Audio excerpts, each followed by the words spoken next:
This is an interview that I'm excited to do. I'm here with my boy Jackson. Jack, I want to know a little bit about your story, bro. Like, where was that moment in time for you where you felt like sneakers is what I want to do? It kind of became like as a way for me to get my own shoes back in Okay. the day. So necessarily like there wasn't really that time where it was like, this is where I want to do. It was kind of just became like a way for me to get every shoe that I wanted. What was the first shoe that you were like, I need that, but I don't have the money for it? Jordan 11 Concord. Holy My shit. parents being school teachers, they laugh at a $200 pair of shoes. Okay. Now it's like every shoe on the table is more than $200. What was the first flip that you made that let you pay for shoes for yourself? It was like the first one. I went and bought 20 of them, sold them to my buddies for $10 more. Everybody was happy. They all got Concord 11s, paid for my pair. I went back and got my pair. But that was back when stuff was more accessible. You've been selling shoes now, how long? Since 2007, 18 years. He turned the music up. Hold on one sec. So you can keep this part of the video in the video. Literally had to go ask the DJ, please lower the music for a second. So, all right, so Concords you cook. How many shoes did you sell to be able to pay for that one shoe? 20 pairs. 20 pairs paid for one. How long ago was this? I was in 7th grade, 2007. So 7 years ago? I wish. So 7 years ago for the story. All right, so now fast forward. You're coming to shows and you're selling hundreds of shoes, sometimes thousands of shoes. You're acquiring thousands of shoes. What the fuck happened in the in-between that got you to that? So it was more of like a way to like, at first, of course, to get my own shoe. Okay. And then like, as you go into high school and then approaching college, you're like, well, I need a little money here. My whole thing was I was chasing the baseball dream. Like I played college, I played a little bit of professional independent baseball. So it was like, you're not getting paid, you're getting peanut pay, if Right. anything at all. So it was like, I got to keep selling shoes, whether it's Nike outlet, bulk, whatever.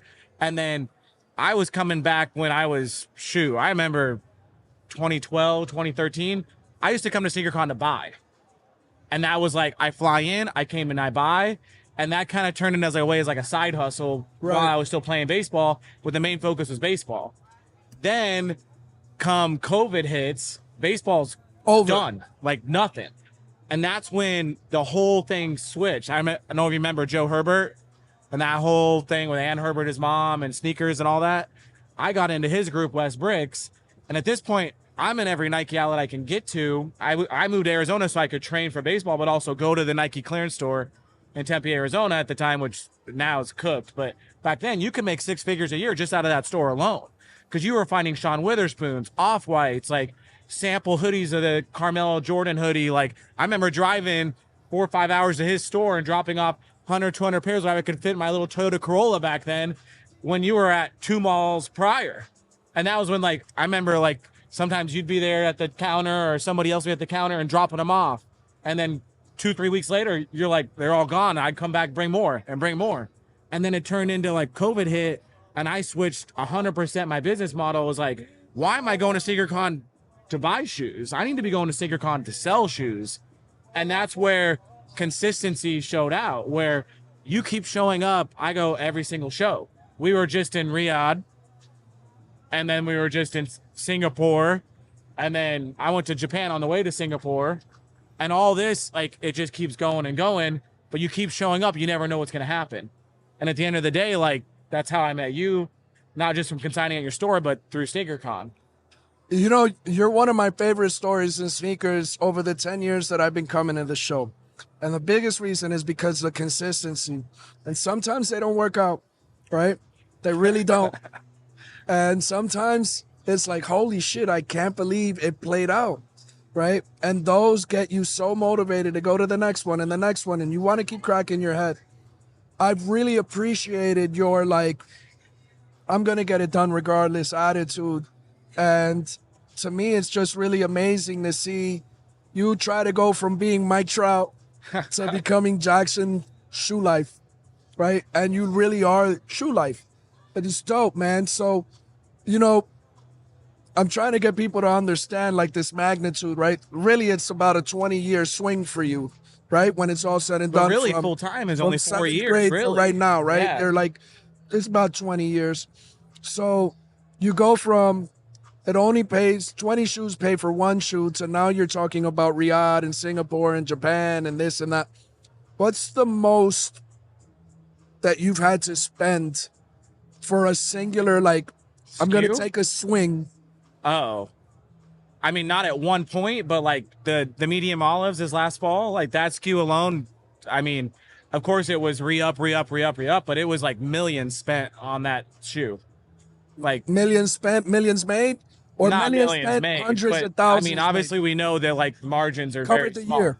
Of course, like Made your that year. 30-day span of that shoe turning over thousands and thousands and thousands of that shoe.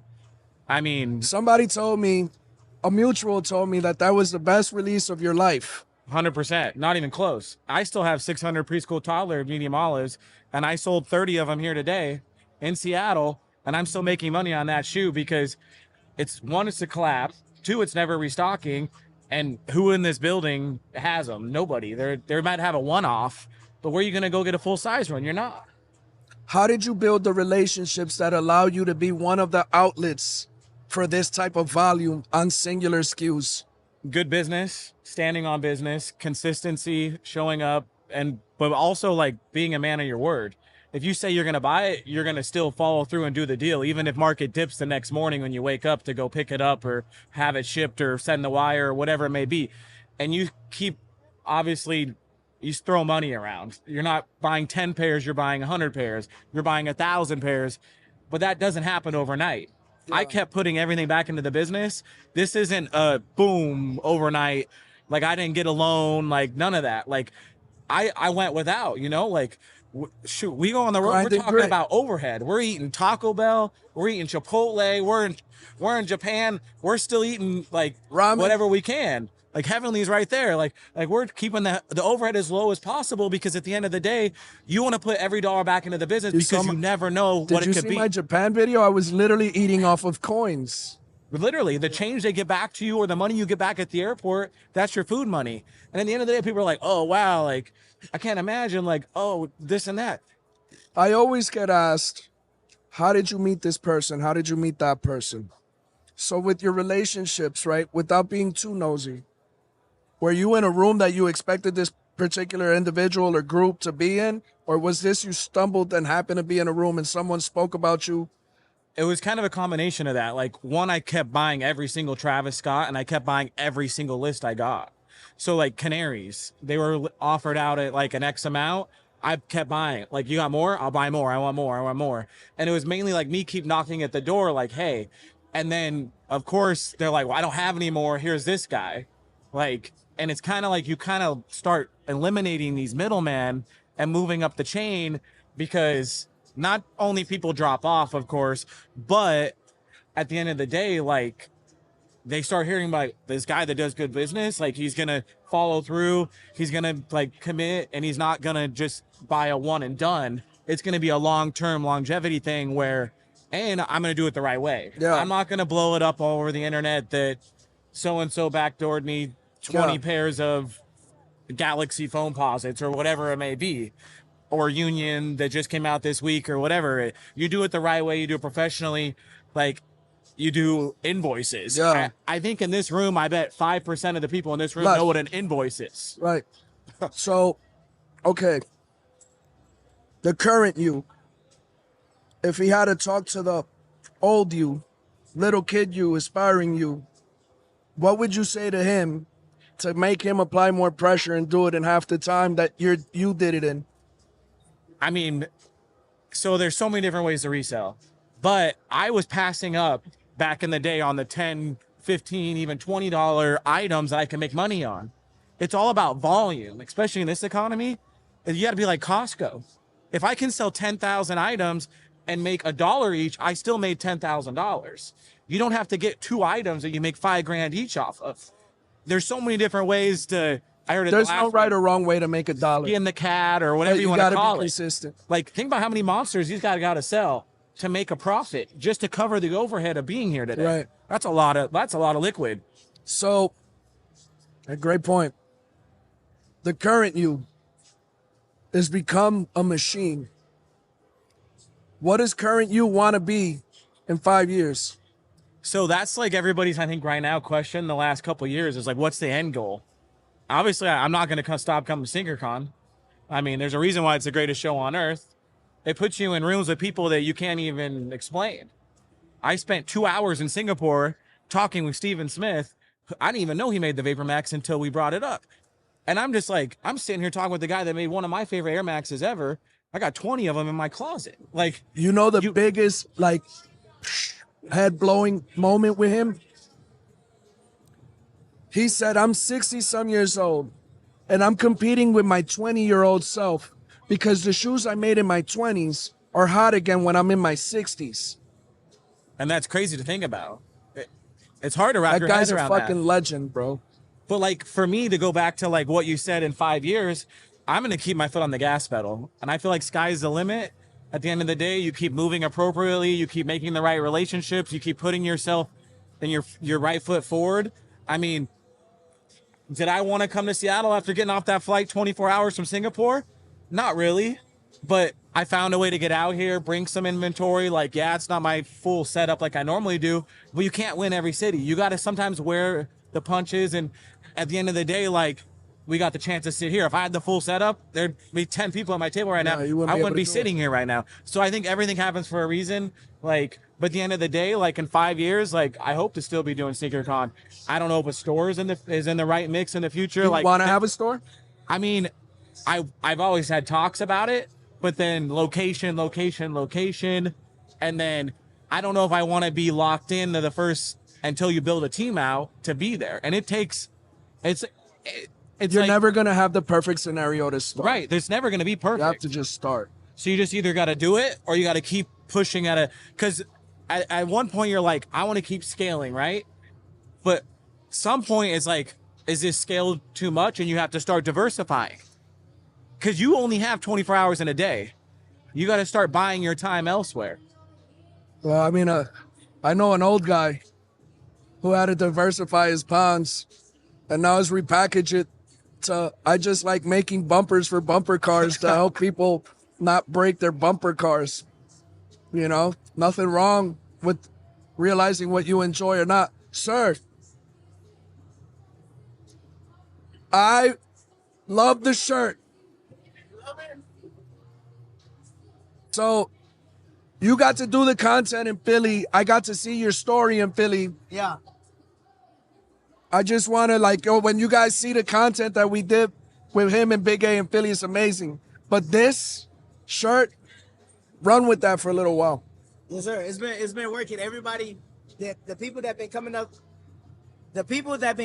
to buy this shirt, they like, can I coin flip for it? I'm like, sure, why not? You know what I'm saying? So it's been going good today. I appreciate your creativity, bro. Yes, sir. Great seeing Appreciate you. Jackson, my boy. Yeah, man, look, dude, I've always tried to shed light on the people that I feel are doing it the right way. I think you're one of the good ones. I know that we've had conversations about trying to figure out what is this next iteration of whatever it is looks like. I'm rooting for you. I want you to keep being great. I want you to keep applying pressure, and I want you to keep trying to figure out, like, what are the next steps and how do you make it more efficient? And you got to start asking yourself, where am I at in a year? 5, 10? Well, how do I do this? How do I do as much in half? Like, until you start asking those questions over and over and then trying to play that Rubik's Cube, like, you're going to keep being in these circles where it goes like this. I was never able really to ask those questions to myself enough to do it effectively, right? But I think it's amazing to see you guys show me what I was doing wrong, right? And show me that there was another way, right? There's You so put many different ways to resell. You put blinders on and you can't necessarily see it, man. And again, man, like, just keep being you, keep being great. I think it's amazing. You got moms at this one, Yeah, my you know, mom showing her loves it. she's like deer in headlights, but also like loving it. My mom was involved with a lot of my early days with it, and she was my biggest supporter. She was my best sales rep. Like, she sold more shirts than anybody in the history of my brand. And sometimes that's what it takes. Someone that believes in you and loves you in a way that only a mother could do, Oh, bro. yeah, So it's 100%. really dope, man. Jack, I just want to thank you for your Well, I time, bro. appreciate you. I Thank don't you want for to your fuck up time. your money. Yeah, Get yeah. back over there and make more money, man. Thank you, guys. Give him a follow. He's definitely worth following. Likewise. Follow, Love. subscribe, everything. Appreciate you guys. Hopefully.